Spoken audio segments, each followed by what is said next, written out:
मिती ग्रुप प्रस्तुत साहित्य रंग या कार्यक्रमात आपल्या सगळ्यांचं स्वागत आहे. आजच्या कार्यक्रमातही नेहमीप्रमाणे एक लेखक आणि एक कवी आपल्या भेटीला येणार आहेत. खरं तर या लेखकांनी आणि कवींनी निर्माण केलेलं एक वेगळं विश्व आपल्या सगळ्यांसमोर येणार आहे. म्हणजे मला नेहमी कवी सुधीर मोघेंची एक कविता आठवते, की शब्दांना नसते दुःख, शब्दांना सुखही नसते, ते वाहतात जे ओझे, ते तुमचे माझे असते.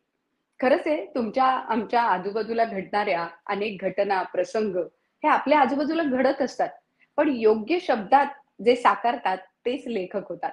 आणि त्यामुळेच त्यांचं साहित्य आपल्यापर्यंत पोहोचावं, पुढच्या पिढीपर्यंत हा वारसा पोहोचावा. याच अनुषंगाने आजच्या काळातल्या लेखकांसाठी हक्काचं व्यासपीठ म्हणजे आपला साहित्य रंग. आजच्या आपल्या कार्यक्रमात आपल्या भेटीला आलेत प्रसिद्ध लेखिका राजेश्वरी किशोर आणि प्रसिद्ध कवी विनय शिर्के. दोघांचंही स्वागत आहे. नमस्कार. नमस्कार. नमस्कार. विनय दादा आणि राजेश्वरी, मला अगदी सांगायला आनंद वाटतो की आम्ही प्रत्येक भागामध्ये एकेका लेखकाची, कवीची जेव्हा ओळख करून देतोय, तेव्हा हे ऐकल्यानंतर, तुमच्या तोंडून तुमचं साहित्य ऐकल्यानंतर अनेकांना मुळापासून तुमची पुस्तकं वाचावी असं वाटतंय. आणि हे वाटणं ही खूप सकारात्मक गोष्ट आहे. आणि या सगळ्यासाठी आपल्या या उपक्रमाच्या निमंत्रक ज्या आहेत त्याही तितक्याच महत्वपूर्ण आहेत. कारण राजकीय क्षेत्रात त्यांचं नाव तितकंच मोठं आहे, तितकंच नाव त्यांचं साहित्याच्या क्षेत्रातही आहे. कारण आज एक साहित्यिक म्हणून, एक लेखिका म्हणून ते आपल्या बरोबर सहभागी होतात. शिवसेना नेत्या, महाराष्ट्र विधान परिषदेच्या माननीय उपसभापती डॉक्टर नीलमताई गोरे आपल्या सोबत आहेत. नीलमताई, स्वागत आहे आपलेही. नमस्कार. नीलमताई, नेहमीप्रमाणे दोन वेगळे रंग आज आपल्यामध्ये सामील झालेले आहेत, तर त्यांचं स्वागत आपण करूया. मी आपल्याला विनंती करते. आज 14व्या साहित्य रंगाच्या सत्रामध्ये मी आपलं मनापासून स्वागत करते. आणि राजेश्वरी किशोर आणि विनय शिर्के या दोघांचाही आज परिचय पाहिला. नाव ऐकून होते, परंतु साहित्य रंगाचा कार्यक्रम सुरुवात झाला तर त्यावेळेला आधी असं वाटत होतं की साहित्य संमेलनांमध्ये असलेले, ज्यांची पुस्तकं वेगवेगळी येत आहेत, अशी लेखकांची नावं माहिती असतात, त्यातल्या काहींचं साहित्य वाचलेलं असतं. परंतु बहुतेक वेळेला साहित्याचा कुठलाही कार्यक्रम म्हटला की तो 2000 सालाच्या आधीपर्यंत आपण जाऊन पोचतो. आणि 2000च्या नंतर जे लिहायला लागलेले आहेत, म्हणजे गेल्या 20-25 वर्ष सुद्धा काही लहान कालखंड नाही आहे, पण गेल्या 10-20 वर्षामध्ये जे लिहायला लागलेले आहेत, तर त्याच्यामध्ये खूप मोठे बदल अपेक्षित आहेत. याचं कारण आपलं जीवन बदललं, जीवनशैली बदलली, फार मोठे फरक आपल्या नंतरच्या पिढ्यांनी पाहिलेले आहेत. आणि त्यामुळे 1980 सालचं साहित्य, 90चं साहित्य आणि 2000च्या सुमाराचं साहित्य हे खूप फरक झालेला आहे.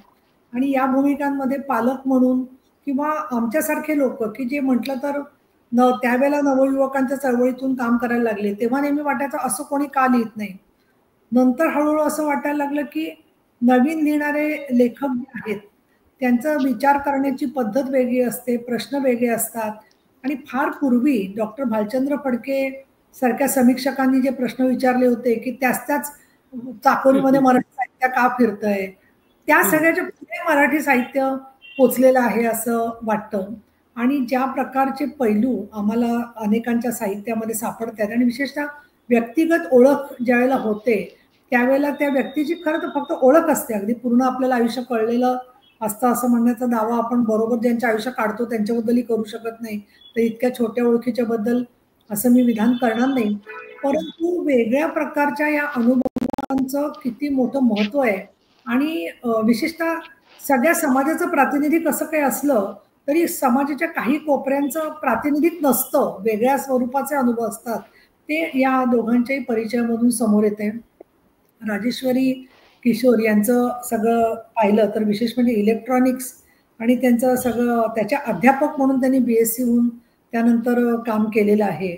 खरं हे पूर्वी म्हणजे आम्ही जेव्हा मेडिकलला गेलो त्या काळामध्ये 80 पर्यंत इंजिनिअरिंगला म्हणजे 10 मुली डॉक्टरकीला गेल्या तर एक इंजिनिअरिंगला जायची असं होतं.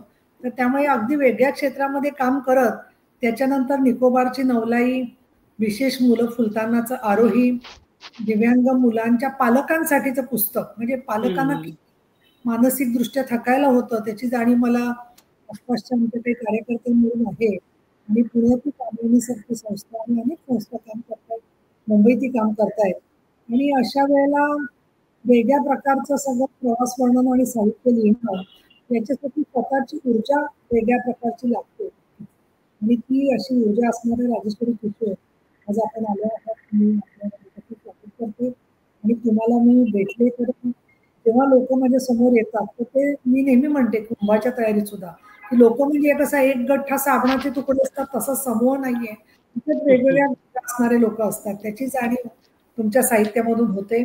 विनय शिर्के हे उत्पादन शुल्क पदावर निरीक्षक आहे. एवढं वृक्ष आमच्या शासनाचा भाग असतात तरी कृतज्ञ आहात म्हणजे खरंच आमच्या मध्ये पण काहीतरी तुम्हाला आमचं म्हणजे तुमचंही गव्हर्नमेंट आहे त्याच्यामध्ये तुम्हाला असं नक्की दिसतंय. आणि तुमची 3 पुस्तकं मैफल शब्दांची, मनाचा कोपरा आणि लॉकडाऊनवर आधारित तुम्ही पुस्तक लिहिलेलं आहे.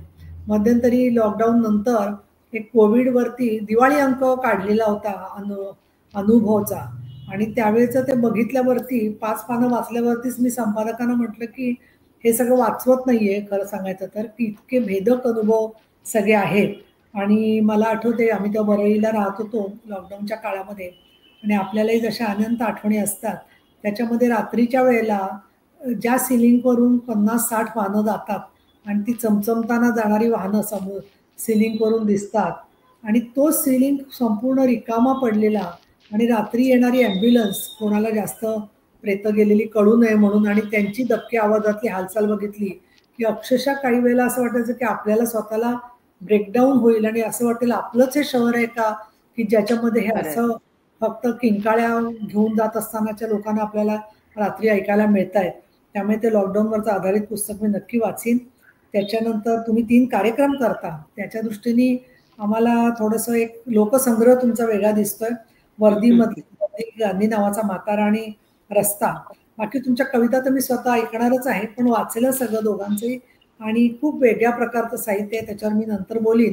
आणि उत्तरा मला असं वाटतं एक शेवटचं मी सांगून थांबते की आपण असं म्हणतो ना कशामुळे काय समाजावर परिणाम होतो. ज्या वेळेला फार जुनी गोष्ट आहे की पंतप्रधान चंद्रशेखर यांनी नंतर ते झाले म्हणजे मोठा पदयात्रा केली आणि ते अगदी कन्याकुमारी पासून काश्मीर पर्यंत गेले आणि अनेक दिवस चालत होते आणि खूप लोक त्यांच्यावर टीका करत होते की यातून काय होणार आहे यातून काय होणार आहे. त्याला एस एन जोशींकडे कोणी गेलं आणि म्हणाले की काय तुम्हाला काय वाटतं अण्णा. अण्णा म्हणाले की इतरांवर काय परिणाम होणार आहे मला माहित नाही पण एका माणसावर नक्की परिणाम होईल आणि तो म्हणजे स्वतः चंद्रशेखर यांच्यावर.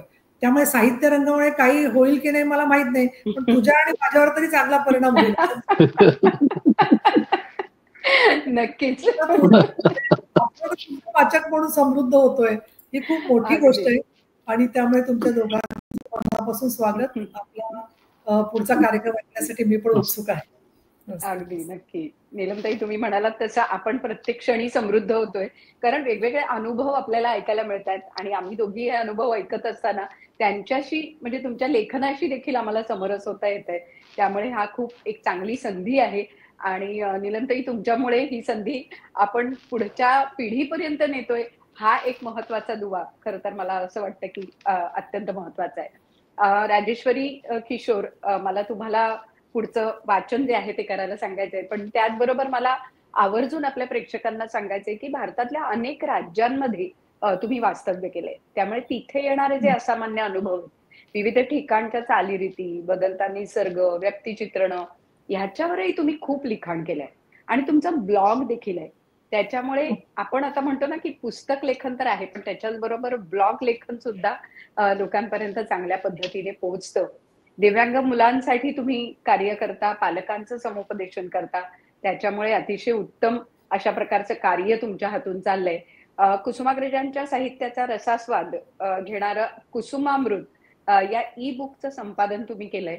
अजेय संस्थेच्या शब्द झपुर्जा या वार्षिक अंकाचं संपादन तुम्ही केलंय आणि महाराष्ट्र शासनाचा मराठी भाषा विकास राज्य मराठी विकास संस्था यांच्या वतीने जागर मराठीचा या कार्यक्रमात देखील तुम्ही सहभागी झालेला आहात. निकोबारची नवलाई या पुस्तकाबद्दल एक वेगळी नवलाई आमच्या मनात आहे त्यामुळे या निकोबार बेटांवर प्रकाश टाकणारा एक दृकश्राव्य कार्यक्रमही तुम्ही करताय तर आज थोडीशी झलक त्या निकोबार बेटांची आम्हाला तुमच्याकडनं ऐकायला आवडेल. काय सादर कराल? नमस्कार.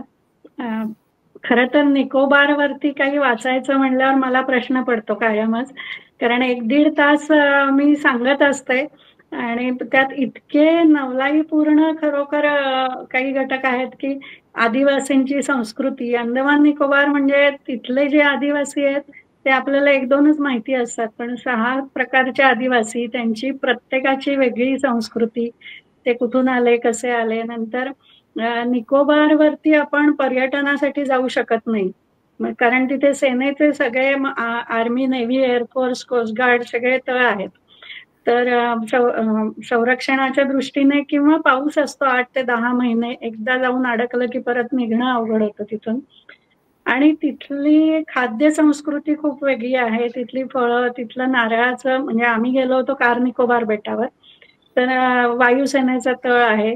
तर त्याची पण गंमत अशी की तिथल्या वायुसेनेसाठी जी जागा पाहिजे होती, पंडितजी नेहरू स्वातंत्र्य मिळाल्यानंतर, तर तिथल्या मुखिया म्हणजे कॅप्टन म्हणतात, तर ती जागा कशी मिळेल विचारल्यावर त्यांनी इकडे तिकडे बघितलं, काही दिसलं नाही. तर पंडितजी, तुमच्या अंगातला हा लांब कोट मला द्याल तर मी तुम्हाला पाहिजे तेवढी जागा देईन. ही तिथली बार्टर सिस्टीम किंवा देवाणघेवाणची पद्धत. नारळ द्या, वस्तू घ्या. नारळाचं 85 ते 90% जंगल आहे तिथे. त्यानंतर तिथले मोठे खेकडे, म्हणजे ते पोळपाटासारखे. संध्याकाळी आम्ही फिरायला लागलो तर आम्हाला ड्रायव्हरनी सांगितलं, नाही नाही लवकर चला, ते एवढे प्रचंड मोठे खेकडे फिरत असतात.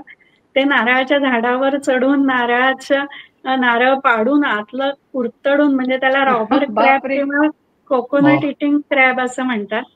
आणि गंमत म्हणजे मध्य निकोबार बेटांवरती ते खाणारी माकडं आहेत क्रॅबला.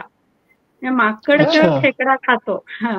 नंतर तिथली जी फळं आहेत, पंडानस म्हणजे केवड्याचं फळ, तर त्याचा गर काढून करायची पद्धत मी दाखवते, व्हिडिओ वगैरे आहेत माझ्याकडे.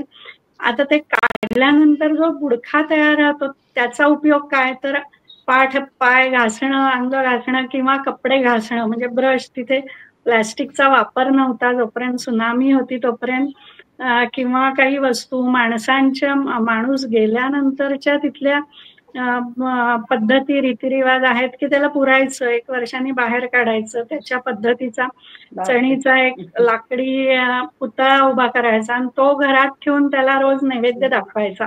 का तर तो आहे घरात म्हणून शांती आहे, नाहीतर तो आपल्यावर लक्ष ठेवतो. असं बरंच आहे. तिथले लेदरबॅक टर्टल्स जे येतात, जगातले सर्वात मोठे कासव, जे साधारण 200 ते 500 किलो वजनाचं असतं आणि 7 ते 12 फूट लांब असतं. ते 2-3 हजार किलोमीटर दरवर्षी प्रवास करून येतात. एक कासव साधारण 70-80 अंडी घालतं आणि परत जातं, परत तिकडे फिरत नाही.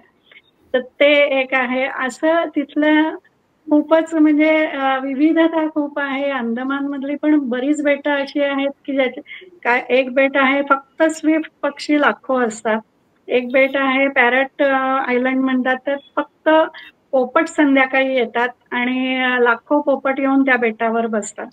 अशी एका ह्याच्यावर सुन्याच्या निवळीच्या केव्ज आहेत, एकावर मड व्हल्कॅनो आहे की सारखा उकळत्या पाण्यासारखा चिखल बाहेर येत असतो त्यातनं. तर असं प्रत्येक बेट वेगळं आहे तिथलं. आणि खूप कमी लोक जातात ते ठराविक हॅवलॉक, नील आयलंड किंवा अंदमान पोर्ट ब्लेअर मधला सेल्युलर जेल. तर ते सोडून मी माझ्या पुस्तकामध्ये बाकी सगळं लिहिलंय जे लोकांना माहित नाही ते. आणि सर्वात जास्त ओळख झाली सुनामीमुळे, की निकोबार बेट ही अंदमान पासून वेगळी कशी आहेत. तर ती सुनामी सर्वात जास्त 5000च्या वर फक्त कार निकोबारची लोक वाहून गेली त्याच्यात. आणि त्यात आपल्या एअरफोर्स मधल्या 117 लोक, फॅमिलीज वाहून गेल्या. तर त्यामध्ये एक त्यावेळेची 11 वर्षाची मुलगी होती, मेघना म्हणून, मेघना राजशेखर, आणि तिची बीबीसीने पण मुलाखत घेतलेली आहे. तर मिरॅक्युलस एस्केप म्हणून, तर तिची मी मुलाखत घेतली. खरं सर्वात जास्त त्रास मला पुस्तक लिहिताना त्याचा झाला की ती 90 मिनिट सांगत होती की कसं काय झालं. त्यातला थोडा भाग मी वाचून दाखवीन. आणि त्यावेळेला जे विंग कमांडर आहेत ज्यांनी हेलिकॉप्टर मधून लोकांना पाण्यातून ओढून घेतलं, एकेका वेळेला 8-8, 10-10 लोकांना वाचवलं, म्हणजे 200च्या वर लोकांना वाचवलं. कोस्टगार्ड कमांडंट आहेत, त्यांना शौर्य पदक मिळालं, तर त्यांच्या मुलाखती मी घेतल्या. आणि तिथे कॅप्टन होते नेव्हीचे, त्यांची घेतली. अशा बऱ्याच जणांच्या मुलाखती घेऊन ते पुस्तक तयार केलं. 2 वेळा तेवढ्यासाठी मी गेले तिकडे. आणि आता मी मेघनाचं थोडंसं वाचून दाखवते. सुरुवात त्सुनामी म्हणजे काय थोडीशी कळण्यासाठी, कारण तिचं साधारण 12 ते 15 पानं लिहिलंय तिचा अनुभव मी, आणि लिहायला मला खूप वेळ लागला होता. तर थोडी झलक एक वाचून दाखवते. नक्की. त्यावेळी 11-12 वर्षाची ती धाडसी परी. त्या 3 दिवस ती अडकलेली होती बेटावरती. त्या 3 दिवसाचा बालमनाच्या पोक्तपणाने अतिशय धीराने तिने केलेला संघर्ष ऐकून मी निशब्द झाले.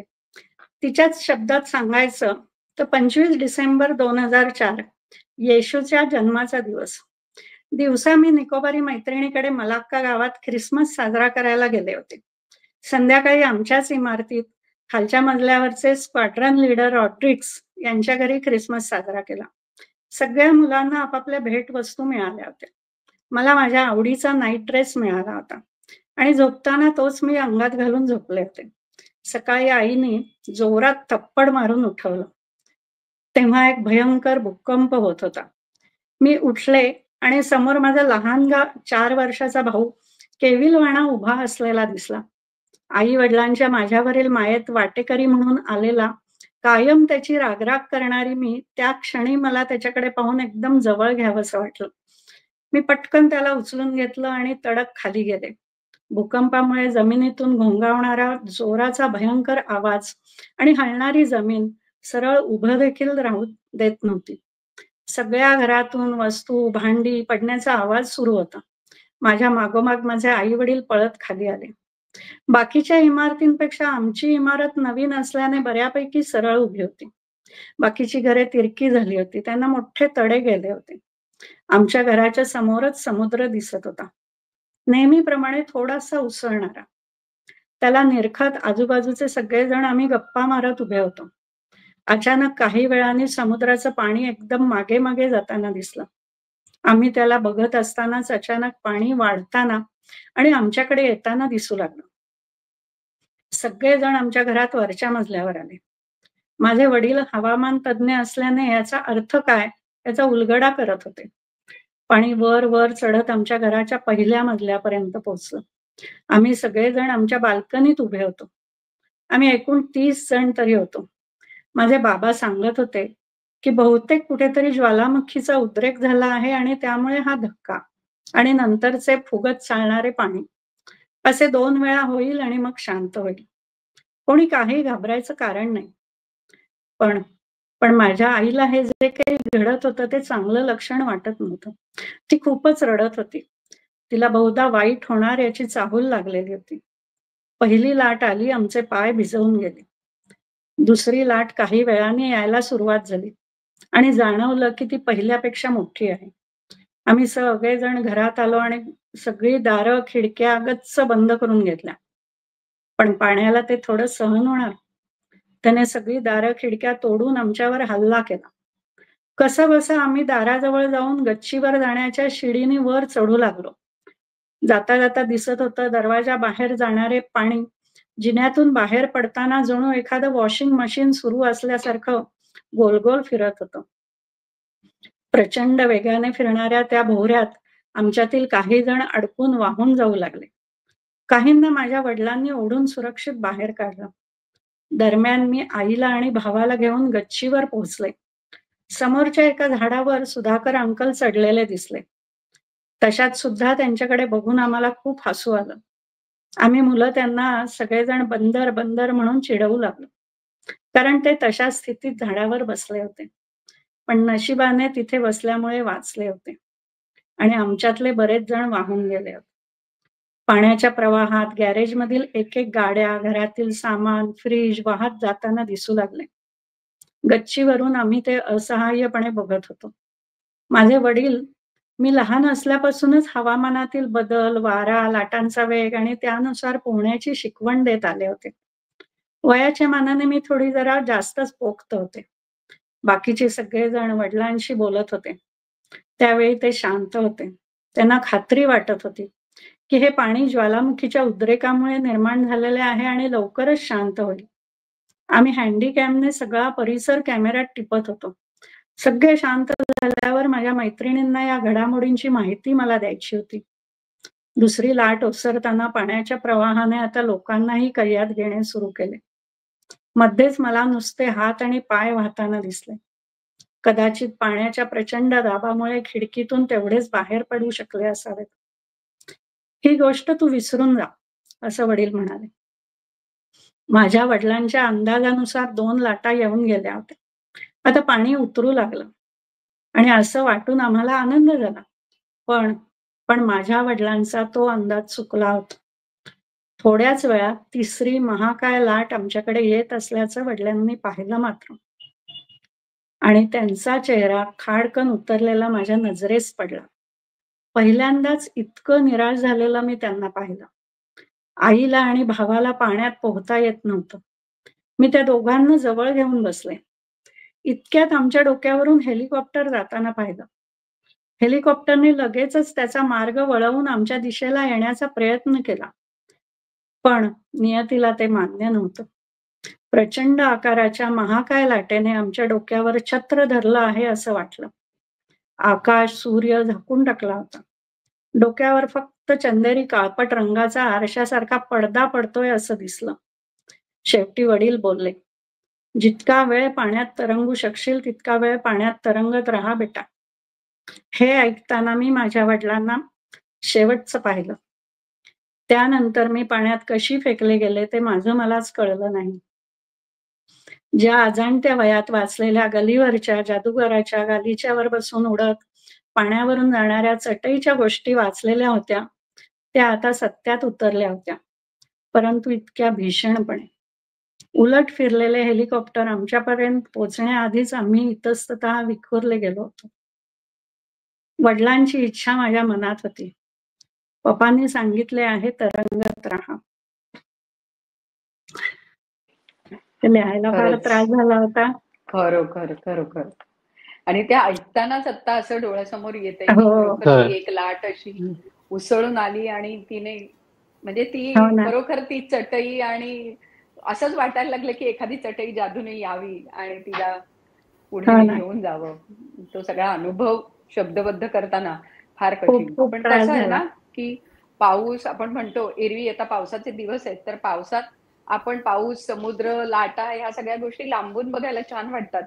पण असं जेव्हा भीषण रूप आपण पाहतो तेव्हा तोच पाऊस नकोसा वाटतो असं आहे. आणि कवी मनाला तर पाऊस हवा हवासा वाटत असतो. त्यामुळे विनय दादा तुमच्या कवितेमधनं पाऊस जेव्हा आमच्या भेटीला येतो तेव्हा तो पुन्हा एका वेगळ्या पद्धतीने आपल्या समोर येतो. तर आज मला वाटतं तुमचे जसे 3 कविता संग्रह आहेत, रस्ता या विषयावरच्या कविता तर तुमच्या आहेतच, पण आम्हाला काही वेगळ्या कविता आज या निमित्ताने ऐकायच्या आहेत. तर एखादी पावसावरची आणि नंतर काय सादर करताय आज आमच्यासाठी? सगळ्यात पहिली मी पावसावरची 4 ओळी सादर करतो, त्यानंतर पावसाच्या 2 कविता. पहिला पाऊस ऋतूचा आंदण घेऊन येतो. पहिला पाऊस ऋतूचा आंदण घेऊन येतो. माझ्यासाठी हरवलेलं माझं बालपण घेऊन येतो. मी कविता सादर करतो. हाती चहा पेला आणि बाहेर पाऊस ओला. हाती चहा पेला आणि बाहेर पाऊस ओला. खाऊ गरम भजी तुम्ही येता का बोला. हाती चहा पेला आणि बाहेर पाऊस ओला. खाऊ गरम भजी तुम्ही येता का बोला. करू पावसाळी गप्पा गाऊ पाऊस गाणी. करू पावसाळी गप्पा गाऊ पाऊस गाणी. बालपण पावसाची आठवू कहाणी. बालपण पावसाची आठवू कहाणी. अजून तोच पावसाळा तोच आहे पाऊस. अजून तोच पावसाळा तोच आहे पाऊस. आपण फक्त मोठे झालो विसरलो हौस. आपण फक्त मोठे झालो विसरलो हौस. पुन्हा पावसात सोडू आपण कागद होडी. पुन्हा पावसात सोडू आपण कागद होडी. एकमेका भिजवून करू बालखोडी, एकमेका भिजवून करू बालखोडी. चिखलात रोवू पाय माती मऊ स्पर्श, चिखलात रोवू पाय माती मऊ स्पर्श. मोठेपणी टिपून घेऊ तोच बालहर्ष, मोठेपणी टिपून घेऊ तोच बालहर्ष. निरागस भिजण्याचा घेऊ अनुभव, निरागस भिजण्याचा घेऊ अनुभव. पावसाच्या थेंबाची चाखू गोड चव, पावसाच्या थेंबाची चाखू गोड चव. अंगावर लेऊ पाऊस विसरून भान, अंगावर लेऊ पाऊस विसरून भान. आजही तो आपल्याला करेल लहान, आजही तो आपल्याला करेल लहान. मग बंददार मनातले हौसकन खोला, बंददार मनातले हौसकन खोला. वाट पाहतोय आपली बाहेर पाऊस ओला, वाट पाहतोय आपली बाहेर पाऊस ओला, वाट पाहतोय आपली बाहेर पाऊस ओला. आता मी पुढची कविता सादर करतो. ही कविता प्रेमाच्या अँगलने जाणारी आहे. माझा पाऊस तुझाच झाला, माझा पाऊस तुझाच झाला, केव्हा झाला कळले नाही. माझा पाऊस तुझाच झाला, केव्हा झाला कळले नाही. तुझ्या ओंजळी मोती झाला, केव्हा झाला कळले नाही. गंध तुझा तो लेऊन आला, गंधित झाला कळले सारे. गंध तुझा तो लेऊन आला, गंधित झाला कळले सारे. मला सुगंधी करून गेला, केव्हा गेला कळले नाही. वाटे मजला विसरून गेला, तुझ्या भोवती घुटमळला तो. वाटे मजला विसरून गेला, तुझ्या भोवती घुटमळला तो. मजवर बरसून केव्हा गेला, केव्हा आला कळले नाही. हलके पाऊस सांदत होता, तुझ्या आणि माझ्या मधले नाते. हलके पाऊस सांदत होता, तुझ्या आणि माझ्या मधले नाते. गाठ गोजिरी बांधून गेला, केव्हा गेला कळले नाही. पाऊस मजला भिजवत असता, मनात माझ्या शब्द उमटले. पाऊस मजला भिजवत असता, मनात माझ्या शब्द उमटले. पाऊस कविता रुजवून गेला, केव्हा गेला कळले नाही. पाऊस कविता रुजवून गेला, केव्हा गेला कळले नाही. माझी तिसरी कविता आहे. ही कविता जेव्हा प्रियसी आपली बायको होते, मग तो जो प्रियकर असतो तो नवरा झाल्यानंतर त्याच्या वागण्यात काय बदल होतो हे सांगणारी ही कविता आहे. या कवितेचं नाव आहे बायको झालेली प्रियसी. लग्नाआधी एकमेकांना भेटण्याची एक मजा असते, लग्नाआधी एकमेकांना भेटण्याची एक मजा असते. अशी भेट लग्नानंतर आयुष्यातून वजा असते. ती अधीरता, ती उत्सुकता नंतर काही उरत नाही. ती अधीरता, ती उत्सुकता नंतर काही उरत नाही. बायको झालेली प्रियसी नजरेसमोर ठरत नाही. कौतुक करता प्रियसीचे ओठ आपले थकत नसतात, कौतुक करता प्रियसीचे ओठ आपले थकत नसतात. तीच नंतर बायको होता ओटी शब्द फुटत नसतात, तीच नंतर बायको होता ओटी शब्द फुटत नसतात. प्रियसीच्या खर्चासाठी पैशाची हमी असते, प्रियसीच्या खर्चासाठी पैशाची हमी असते. पण होताच बायको साडीसाठी बजेट मात्र कमी असते, पण होताच बायको साडीसाठी बजेट मात्र कमी असते. प्रियसीच्या प्रत्येक गोष्टीचे कौतुक किती भारी असते, प्रियसीच्या प्रत्येक गोष्टीचे कौतुक किती भारी असते. नंतर मात्र बायकोचे वजनच फक्त भारी दिसते, नंतर मात्र बायकोचे वजनच फक्त भारी दिसते. लाडिक स्पर्श प्रियसीचा नेहमी हवा हवा असतो, लाडिक स्पर्श प्रियसीचा नेहमी हवा हवा असतो. हाक बायकोची लाडीक येतात समोर खर्च नवा दिसतो, हाक बायकोची लाडीक येताच समोर खर्च नवा दिसतो. प्रियसीच्या ड्रेसला आपली काहीच हरकत नसते, प्रियसीच्या ड्रेसला आपली काहीच हरकत नसते. बायकोसाठी आपली गाडी साडी पुढे सरकत नसते, बायकोसाठी आपली गाडी साडी पुढे सरकत नसते. प्रतिमा प्रेयसीची ही बायकोपेक्षा नेहमी सुंदर असते, प्रतिमा प्रेयसीची ही बायकोपेक्षा नेहमी सुंदर असते. म्हणून बायको बरोबर आपल्या वागण्यात हे असे अंतर असते. हे का होतं तर जवळ असलेल्या व्यक्तीची किंमत आपण करत नाही, जवळ असलेल्या व्यक्तीची किंमत आपण करत नाही. म्हणून बायकोमध्ये आपल्याला आता प्रेयसी दिसत नाही, म्हणून बायकोमध्ये आपल्याला आता प्रेयसी दिसत नाही. वा वा वा. विनय दादा, खरं तर तुमच्यासारखा विचार करून सगळ्या नवऱ्यांनी आपल्या बायकोकडे प्रेयसीच्या रूपात आता बघायला पाहिजे. आणि हेच असतं ना सहजीवन, ज्याला आपण म्हणतो. आणि या सहजीवनामध्ये अनेक उलथापालथी होतात, अनेक गोष्टी येतात, सुखदुःखाचे प्रसंग येतात. राजेश्वरी, विशेषतः तुमच्याकडे स्पेशल चाइल्ड आहे.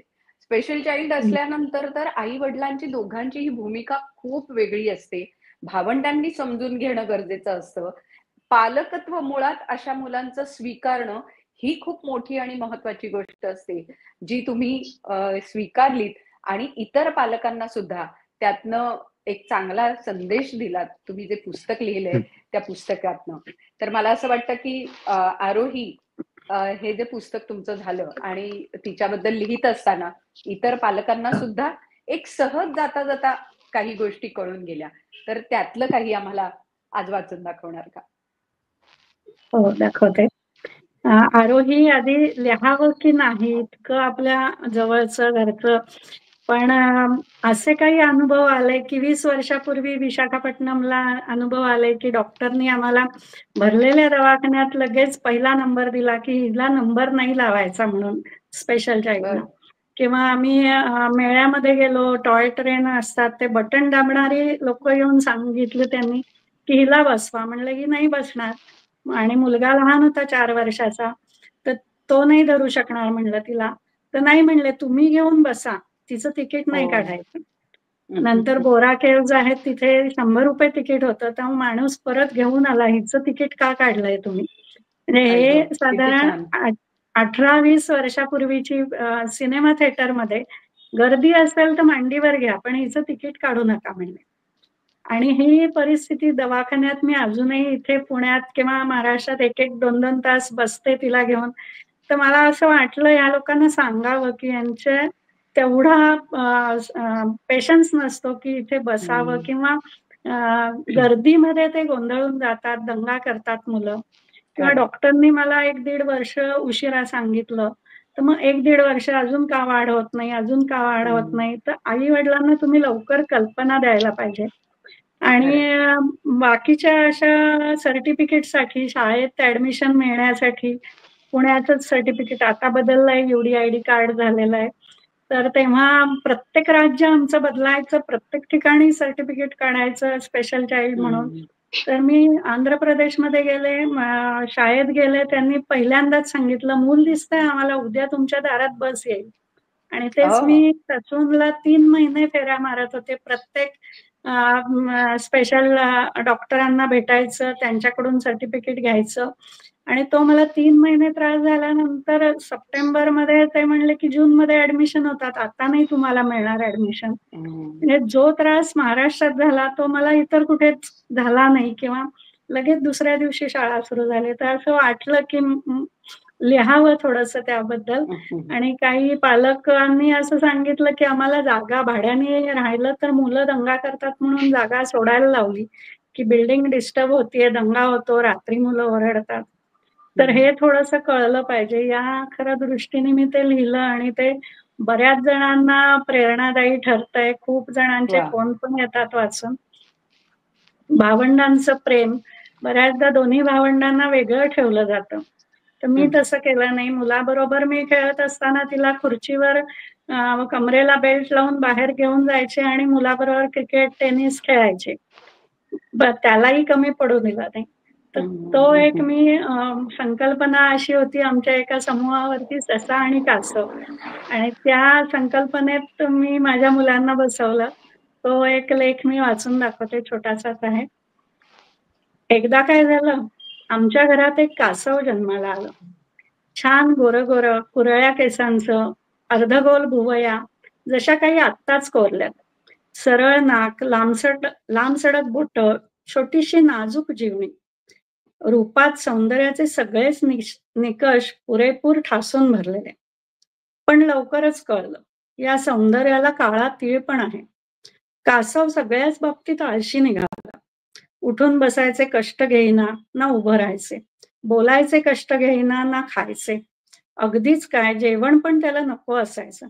जबरदस्तीने घातलंच तर लगेच अन्न बाहेर काढायचं. फक्त हातात मिळेल त्या वस्तूतून आवाज करणं मात्र त्याला आवडायचं. म्हणजे हातातलं खेळणं हलकेच आपटून, कधी भिंतीवर आपटून आवाज करणं त्याला जमायचे. त्या कासवाने चालावं, बोलावं म्हणून खूप वाट पाहिली. खूप दवाखाने पालथे घातले, पण उपाय काही सापडेना. एक दिवस एक रेकी गुरु भेटले, पानसे काका. त्यांनी उपाय सुचवला, यापूर्वी कधीच मनात न आणलेला उपाय. काका म्हणाले, एक मार्ग आहे या कासवाला चालतं बोलतं करण्याचा. याच्यासाठी एक ससा पण जन्माला घाला. आम्हाला काही सुचेना. एका कासवाच्या नाजूक तब्येतीला सांभाळता सांभाळता लढत होतो. आता ससा सांभाळणं जमेल का? खूप विचाराअंती आम्ही त्या परिस्थितीलाही सामोरं जाऊ असं ठरवलं. आणि आणि एक दिवस एक छोटासा गोरा गोरा गुबू गुबू ससुल्या जन्माला आला. त्याचा पहिला स्पर्श, पहिलं हास्य, पहिली नजर, सगळ्या जन्माचं सार्थक झाल्याचा अनुभव होता तो. ससुल्या खूपच गोड होता. कधी हट्ट नाही की कधी रड नाही. त्याची प्रगती जणू सशाच्याच वेगाने सुरू होती. कासव पण त्याच्यासारखं सारखं त्याच्याकडे बघत असायचं. ससुल्याचं अनुकरण करायचं हा जणू त्यानं चंगच बांधला. ससुल्या लवकरच उभा राहायचा प्रयत्न करू लागला. आणि काय आश्चर्य, कासवानं पण आपला प्रयत्न केला की. धडपडत उभं राहायचा, तोंडातून शब्द काढायचा, अगदीच काय त्याच्याप्रमाणे खायचा पण. हळूहळू त्याचा प्रयास सुरू होता. कासव आपल्याकडे पाहतं, आपल्यासारखं करायला बघतं, हे जणू त्या ससुल्याला कळलंच होतं. ससुल्या पण कासवाला आपल्यासारखंच करायला भाग पाडायचा. एकदा दोनदा कासव धडपडलं तर ससुल्याच घाबरला. मग त्यानं पडण्याच्या क्षणी आम्हाला हाक मारायला सुरुवात केली. एकंदरीत दिवस खूप छान चालले होते. ससुल्यानी कधी स्पर्धा नाही केली. कासवाची कुवत ओळखून त्याच्याबरोबर असताना आपली चाल धीमी करायचा. प्रत्येक वेळी त्याला कासव बरोबर पाहिजे असायचं. कासवाला शिकवत शिकवत ससुल्या मोठा होत गेला. कासव आपल्या गतीने मोठं होत होतं. ससुल्या शाळेत जाऊ लागला. शाळेतली गंमत कधी एकदा घरी येऊन कासवाला सांगतो असं त्याला व्हायचं. शाळेत कोणाचा वाढदिवस असला आणि एखादं चॉकलेट मिळालं तर ससुल्या त्यातलं अर्ध चॉकलेट कासवाला द्यायचा आणि मगच स्वतः खायचा. आता कासव थोडं थोडं चालायला बोलायला लागलं होतं. ससुल्याचा अभ्यास घेताना कासव पण ऐकत बसायचं.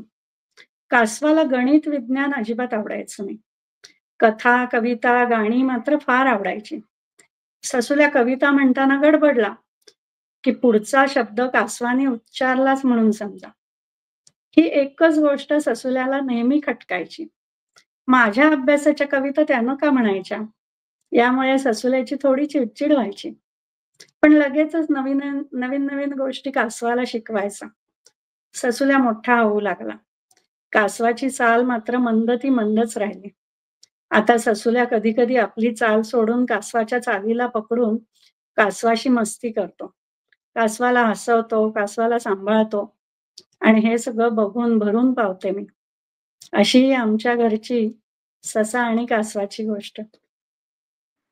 बापरे, खरोखर राजेश्वरी, ससा कासवाची शर्यत आतापर्यंत आपण ऐकत आलो, पण ही अशा प्रकारची ससा कासवाची जोडी तुम्ही ज्या पद्धतीने जमवलीये आणि खरंच आहे की त्या दोघांना जोडीने वाढवताना पालकांसमोर जी काही मोठी आव्हानं येतात त्या आव्हानांना तुम्ही इतकं सुंदर रीतीने पुढे नेलंय की खरोखर अनेक पालकांना हे वाटेल की असा एक कासवाबरोबर एक गोड ससुल्या हवा आपल्या घरी, तर त्या कासवाची गती ही वाढवता येईल आणि ते वाढवणं शक्य होईल. खरंच आहे. आणि तुमचे मिस्टर मिलिटरीमध्ये असल्यामुळे तुम्हाला प्रत्येक वेळेला जागा बदलत राहावी लागत होती आणि प्रत्येक ठिकाणी वेगवेगळ्या ठिकाणी जावं लागत होतं. पण त्यांनाही म्हणजे आपण म्हणतो ना की आई क्षणभर दुःख आपलं अश्रू ढाळून व्यक्त करते, पण मला वाटतं विनय दादा तुमच्या एका कवितेत तुम्ही म्हणलंय की पुरुषांनी रडायचं नसतं, असं काहीच वातावरण इकडेही आहे.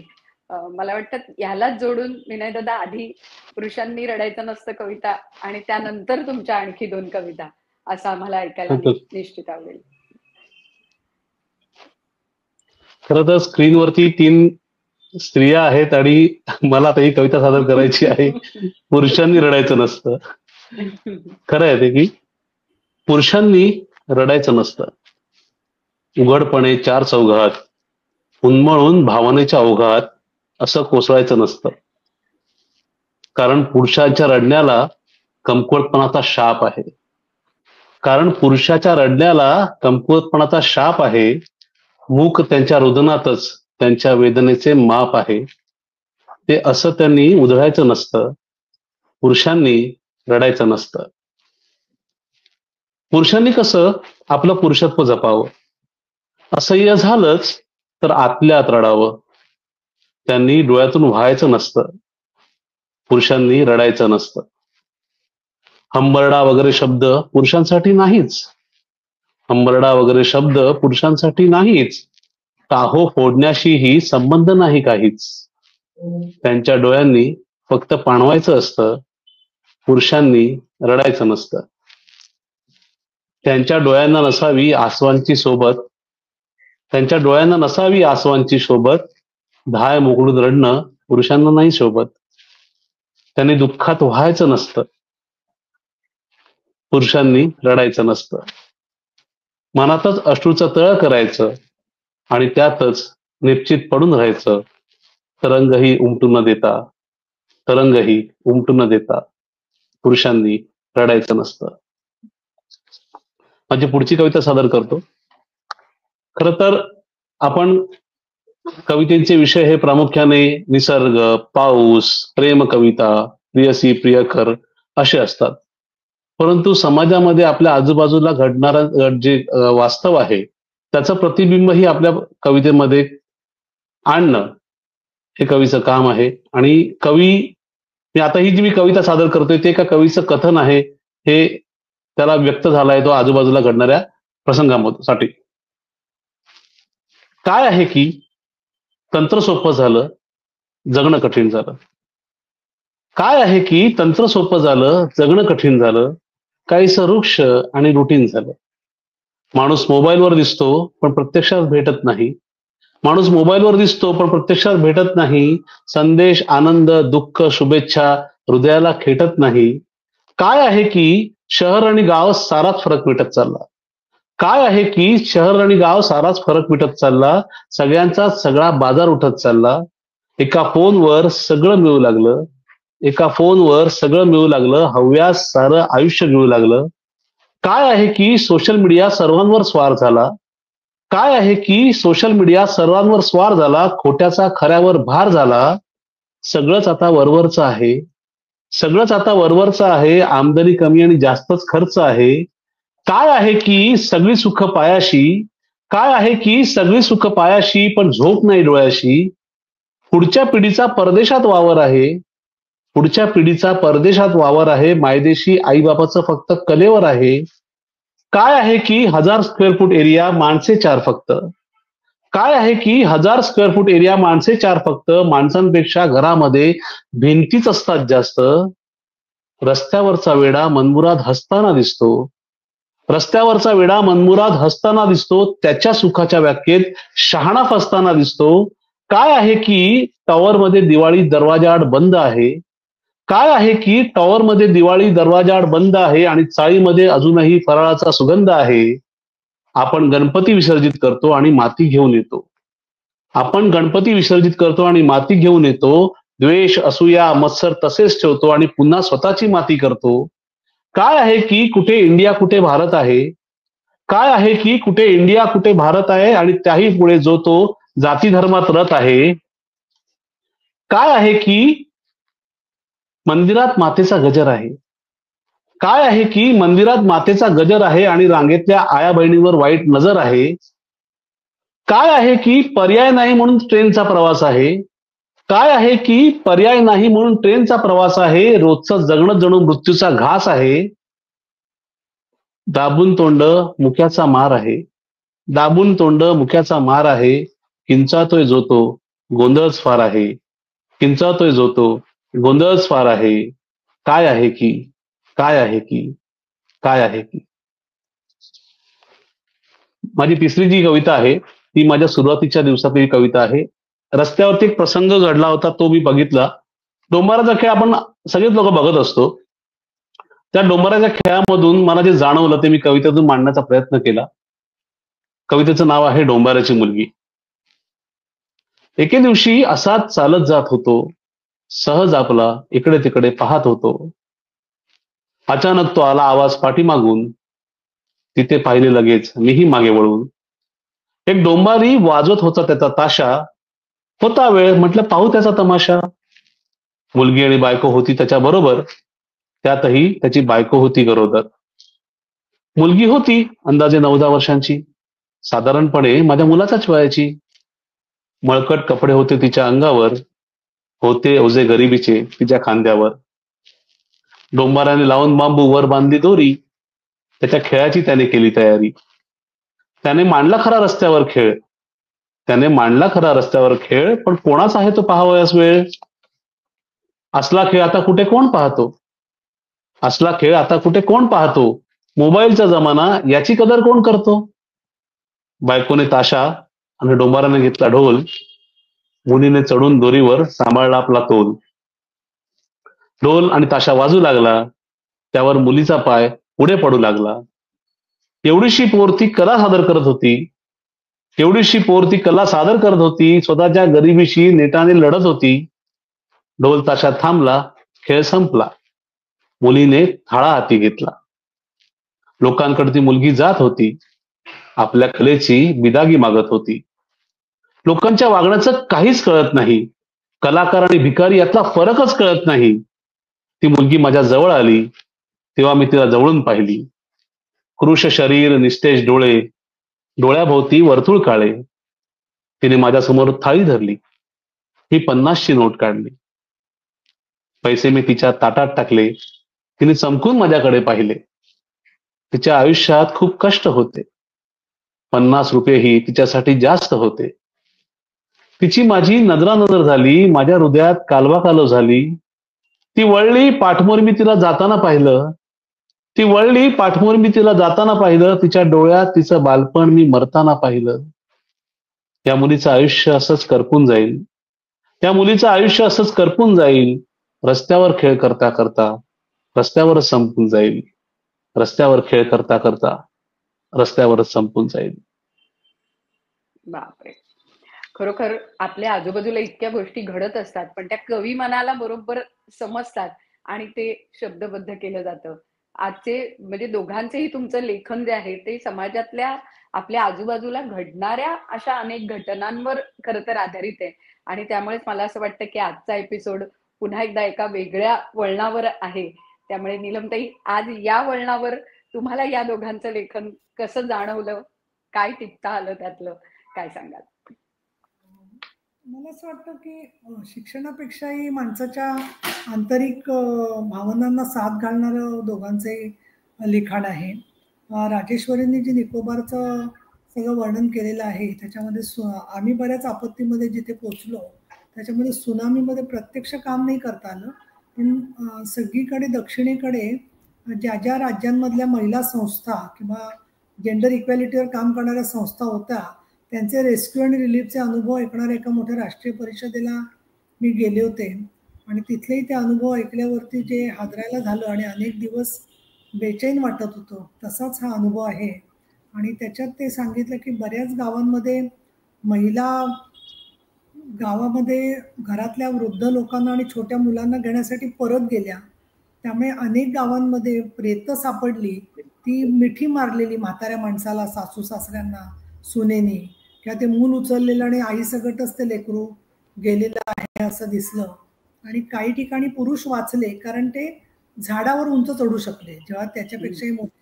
आणि म्हणून पोहता येणं मुलींना किती आवश्यक आहे त्याची परत जाणीव झाली आणि तो एक विषय चर्चेमध्ये झाला. दुसरं, सुनामीच्या संदर्भामध्ये फार कमी माहिती, जे लोक समुद्रकिनारी नाही आहेत आणि सुदैवाने आपला इकडचा जो किनारा आहे त्याच्यावरती सुनामीची शक्यता खूप कमी आहे. परंतु मुंबईत झालेलं 27 जुलैचा प्रलय आणि अनेक पुरांच्या मधलं जे माणसाची अशा वेळेला प्रचंड असहाय्यता जाणवते आपल्याला, ते फार त्याच्यामधली भेदक पद्धतीने वर्णन केलेली आहे. आणि अशा वेळेला राहत कार्य करणारे लोक किंवा मदतीचं काम करणारे लोक आणि निकोबारवरचं तिथलं सगळं नैसर्गिक जीवन हा एक खूप मोठा मला असं वाटतं आयुष्याचा भाग एक आहे तो, आणि तो राजेश्वरींनी अतिशय समर्थपणे मांडलेला आहे. अशा वेळेला खरंच तुम्ही जे कवितेत म्हटलेलं आहे पुरुषांनी कधी रडायचं नसतं, ते लेखकाने रडायचं असतं की नाही मला माहित नाही, पण लेखकाला रडावंसं वाटेल आणि लेखक रडेल, अश्रू आधी पुसेल आणि मग लिहील किंवा लिहील आणि परत अश्रू पुसेल, असा सातत्याने पुढामागचा माणसाचा प्रवास चालू असतो.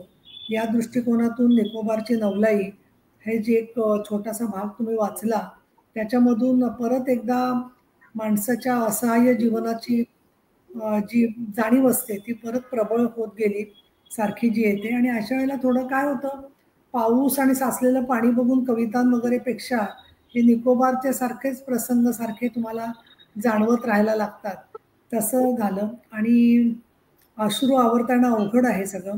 ससा आणि कासवाच्या गोष्टीच्या मध्ये तर बोलायचं झालं तर हे सगळं बघून सगळं ते पेलणं आणि झेपणं आणि पालकांशी तरी काम करणं ह्याच्यामध्ये खरोखर राजेश्वरी ताई तुम्ही काय काय त्याच्यातून गेला असाल प्रक्रियेमधून ते मी कल्पना पण करू शकत नाही. आणि अशा एका लेखिकेशी आज सगळ्यांचा संवाद होतोय ते खरोखर आपण स्वतः अडचणीत असताना दुसऱ्याला हात देणारा जो माणूस असतो पडत असताना, तसा तुमचा तो मदतीचा आणि प्रेमाचा हात आहे की जो अगदी खरंय. कायम मराठी साहित्यामध्ये मराठी सारस्वतामध्ये त्याची नोंद केली जाईल असं मला खात्रीने वाटतं. तुम्हाला खूप खूप शुभेच्छा. तुम्ही निकोबारच्या अंत्यसंस्काराबद्दल जे म्हटलं की 1 वर्ष प्रेत पुरून ठेवतात, तर नंदुरबारमध्ये पण तशी प्रथा आहे. हुंडाबळी गेलेली एक आदिवासी मुलगी अत्याचारानंतर आणि बलात्कारानंतर 3 महिन्यांनी वडिलांनी मला फोन केला आणि बापरे. म्हटलं आता काय करणार, तर म्हणे नाही आम्ही पोस्टमॉर्टम झालं पण आम्ही परत प्रेत पुरून ठेवलंय, तर आम्हाला असं वाटतं की वर्षांनी ती जिवंत होऊ शकेल आणि सांगेल नक्की तिला कोणी मारलेलं आहे ते. म्हणजे ते SP आणखीन पोलीस अधीक्षक आणि यांना समजावून सांगून ती केस पुढे जाण्याच्या अगोदर हे कसं समजवायचं त्यांना आपण, याच्याबद्दलचाच प्रश्न तयार झाला. आणि म्हणून जगामध्ये खूप एका बाजूने आपण आधुनिक झालो असलो तरी सुद्धा माणसाच्या मनातले जे कप्पे आहेत ते कप्पे तोडण्यासाठीची इच्छा आहे का समाजाला, हा प्रश्न पडतो अशा वेळेला. आणि तोडून काय व्हायचं, त्यांनी आपल्यासारखं व्हायचं का आपण त्यांच्यासारखं व्हायचं, याचं उत्तर आपल्याला माहिती आहे सगळ्यांना, हुशार लोकांना काय असणार आहे ते. आणि म्हणून सुद्धा ते असे कप्पे घालून घेतात का काय स्वतःची संस्कृती आणि विचार टिकवायला, पण याचा अर्थ त्यांना मागासपणाच्याच गर्तेत कायम ते ढकलले पाहिजेत असं नाही आहे. मग दिवा आहे, पाणी आहे, रोजगार आहे, औषध पाणी आहे, या सगळ्यांचे अधिकार त्यांचे आहेत, त्याची जाणीव त्याच्यामधून होते. विजयजी तुम्ही एकूण तुमच्या लिखाणावरून मला वाटते तुम्ही फार मुंबईचं प्रॉडक्ट आहात सगळं. म्हणजे एक आधुनिक पुरुषच असं पत्नीला प्रेयसीचा वगैरे विचार करू शकतो. म्हणजे असं मला लखनौ किंवा फैजाबाद जन्म मुंबईचा आहे. लोकांच्या शहरांमधल्या लोकांवर हे करायचं नाही, अन्याय करायचा नाहीये, त्याच्यात पण प्राकृतिक माणसं खूप असू शकतात. पण पत्नीला प्रेयसी मानणारा असेल किंवा पुरुषांनी रडायचं ही तर कितकी आधुनिक कल्पना आहे की बाईसारखं कुठे रडतोय. ते लहानपणापासून मुलावरती हे केलेलं असतं, संस्कार नावाची गोष्ट केलेली असते. तर ते तुम्ही त्याबद्दलला एक फार हळुवारपणाने तुम्ही त्याला तडा दिलाय. म्हणजे हाच तडा देत असताना जेव्हा पुरुष अशा पद्धतीने बोलायला लागतात त्यावेळेला परत ते एका कठोरपणाने बोलतात. म्हणजे काय रडूसारखं आम्ही बांगड्या भरल्या नाहीत वगैरे वगैरे वगैरे सगळं असं बोलत असतात. परंतु तुम्ही ते लिहिलेलं आहे आणि ते लिहित असताना तुमची संवेदनशीलता मग तुमच्या मित्रांनी किंवा घरातल्या बाकीच्या नातेवाईकांनी काय त्याच्यावर प्रतिक्रिया दिली असेल हे तुमचं तुम्हाला माहिती, पण कवी असा डरत नसतो कशाला, ते तुम्ही दाखवलेलं आहे. आणि काय आहे की मध्ये तुम्ही सगळं जे लिहिलेलं आहे ते माणसाचं एकाकीपण सगळं की जे आपल्या पिढीचे लोक अनुभवतात सातत्याने. आणि दुसरं म्हणजे संपूर्ण हा बदल पेलवत असताना माणसाच्या मनातली अस्वस्थता व्यक्त करत असताना डोंबाऱ्याची मुलगी परत तुम्हाला तिथे दिसते त्या मुंबईच्या प्रागतिक गर्दीमध्ये. आणि त्याबद्दलची एक संवेदनशीलता की या रस्त्याच्या लोकांना काय द्यायचंय, कशाला द्यायचं, काय करायचं. आणि काय आहे की पुढच्या कविता आधीच्या दुसऱ्या कवितेत म्हटलंय तसं. आणि हाती चहा पेला वगैरे ते तर मस्तच आहे. आपण कार्यक्रम झाल्या ते करू शकतो कार्यक्रम घरामध्येच. आणि युट्यूबवर तुमची गाणी आहेत, त्यामुळे पारंपरिक पलीकडचा संवेदनशीलपणे वावर तुमचा या सगळ्यामध्ये आहे. पण दुसरं मला एक विशेष वाटलं की राजेश्वरींच्या लिखाणामध्ये एक भेदक वास्तव आहे. पण मध्यंतरी मी म्हटलं होतं की पु ल देशपांड्यांना जेव्हा काही वेळेला अनेक विचार त्यांनी मांडले, त्यांनी खूप गंभीर म्हणता येईल असं विनोदी पणाकडे झुकणारं त्यांनी त्याच्यातलं कारुण्य दाखवलेलं आहे. पण त्यांना जेव्हा विचारलं की तुम्ही काय असं लिहिता, तेव्हा ते म्हणाले माणूस आमच्याकडे भेटायला येतो, कार्यक्रमाला येतो, तेव्हा त्याचे 2 तास आनंदात जावे असा आमचा हेतू असतो. त्याच्या आयुष्यात ते दुःख आणि प्रश्नातून त्याला धीर मिळावा. आणि त्या दृष्टिकोनातून तुम्ही जे मैफिली गाजवताय सगळ्या वर्दीमधल्या दर्दी किंवा बाकीच्या सगळ्या, ह्या सगळ्या केवळ लोकांना रमवणाऱ्या नाहीयेत, तर त्याच्या मागे पण एक विचार येतो तुमच्या कवितांमधून आणि सगळ्या वाचनामधून सगळं स्पष्ट झालेलं आहे. आणि उत्पादन शुल्क निरीक्षक असताना तर तुम्ही तरी गांधींवर लिहिताय या सगळ्यामध्ये, हे खरंच वैश्विक सत्य आहे ते आपण नाकारू शकत नाही. ते मला माहित नाही, पण तुमचं धैर्य चांगलं आहे या सगळ्या संदर्भामध्ये लिहायचं. आणि त्यामुळे दोघांचंही जे म्हणणं आहे ते फार अस्वस्थ करणारं आहे. पण विशेषतः राजेश्वरीचं पाहिलं की काही वेळेला आपल्या चंद्रशेखर धर्माधिकारीजींच्या पत्नी, म्हणजे खाजगी आठवण आहे, त्यांना शेवटच्या स्टेजला कॅन्सर झाला होता आणि त्या खूप पेन व्हायचं, त्यांना खूप वेदना व्हायची. त्यामुळे मी देवाची खूप सेवा केली ना, म्हणून मला देवानी वेदना दिली. त्या शब्द ऐकले की असं म्हणजे इतकं वाईट वाटायचं की आपण किती म्हटलं स्वतःला कंट्रोल करावं तरी भेटीनंतर अक्षरशः वाटायचं की असं माणसाला इतकं दुःख का मिळतं. त्याचं उत्तर खरंच आपल्याला मिळत काही वेळेला. पण ज्याला दुःख मिळतं तो त्यात धाडसानी शेवटी त्याला ते पुढे जावंच लागतं, पुढे पोचावंच लागतं. आणि म्हणून साहित्याला आधार आहे. आणि आधार जसा साहित्याला आहे तसं तुम्ही साहित्याला आधार आहात, असं मला दोघांच्याही बद्दल म्हणावंसं वाटतं. आणि या दृष्टीने आजचा कार्यक्रम खूप आगळा वेगळा झाला. मला बरेचसे जे पालक भेटतात त्यांना तर मी सांगेनच. आणि शिर्के ज्या महिला बरं का, काही आता सिक्रेट एक सांगते, काही कवींच्या पत्नी सांगतात माझ्यावर नाही कधी कविता लिहिली त्यांनी, असं मला एक कवी माहिती आहे की ज्यांनी पत्नीवरती कविता लिहिलेली आहे, कविता लिहिलेली आहे. या दृष्टिकोनातून चांगले आधुनिक कवी आहात. आणि तरी इंग्लिशमध्ये हे जेव्हा येईल किंवा काही आलं इतर भाषांमध्ये, तर त्यांनी सुद्धा सगळा समाज हेलावून जाईल एवढी ताकद तुमच्या दोघांच्याही साहित्यामध्ये आहे. तर खूप खूप धन्यवाद आणि अभिनंदन. आलात तर भेटत राहू. आणि खरंच आहे आजच्या या भागामध्ये विनय दादांचं जसं आहे, म्हणजे फिल्मफेअर साठी सुद्धा नीलमताई त्यांच्या कविता ह्या वाचल्या गेल्या. राजकुमार रावने त्यांची कविता वाचलेली आहे आणि फिल्मफेअर साठी सुद्धा त्यांनी लिखाण केलेलं आहे. त्याच्यामुळे त्यासाठी सुद्धा विनय दादा तुमचं अभिनंदन. 5 गाणी युट्यूबला विनय दादांची आहेत, त्यामुळे लोकांनी त्या गाण्यांचा सुद्धा आस्वाद घ्यावा, कारण गीतकार म्हणून देखील त्यांनी उत्कृष्ट कामगिरी केलेली आहे. आणि नीलमताई, आता तुम्ही राजेश्वरी यांच्या सगळ्या अनुभवाबद्दल तुम्ही जे म्हणलात ना, तर मला स्मिताताईंची आठवण झाली. स्मिता तळवलकर, त्यांनी जेव्हा चौकट राजा हा चित्रपट केला तेव्हा चौकट राजाच्या वेळेला दिलीप प्रभावळकरांनी जी भूमिका निभावलेली आहे त्यातली ती भूमिका करत असताना त्यांनी त्या अनेकांना भेटल्या. आणि त्यावेळी असा एक विषय झाला की आपण या मुलांना स्पेशल चाइल्ड का म्हणतो, तर अशा पालकांच्या हाती देवाने त्यांना सुपूर्द केलंय की ज्या पालकांमध्ये हे सामर्थ्य आहे. आणि त्यामुळे राजेश्वरी ताई, तुमच्याकडे ते सामर्थ्य आहे, ते सामर्थ्य तुम्ही जपून ठेवा असं निश्चित म्हणेन. त्यामुळे तुमची ससा कासवाची जोडी अशीच पुढे येत राहो. त्यांच्यात कोणतीही शर्यत न लागता त्यांनी आयुष्याची शर्यत जिंकत राहो अशी सदिच्छा या निमित्ताने व्यक्त करते. आणि आजचा भाग इथेच आपण थांबूया. पुन्हा पुढच्या शुक्रवारी भेटू अशाच 2 नव्या लेखकांचं. खूप धन्यवाद तुम्हा दोघांना. धन्यवाद. धन्यवाद.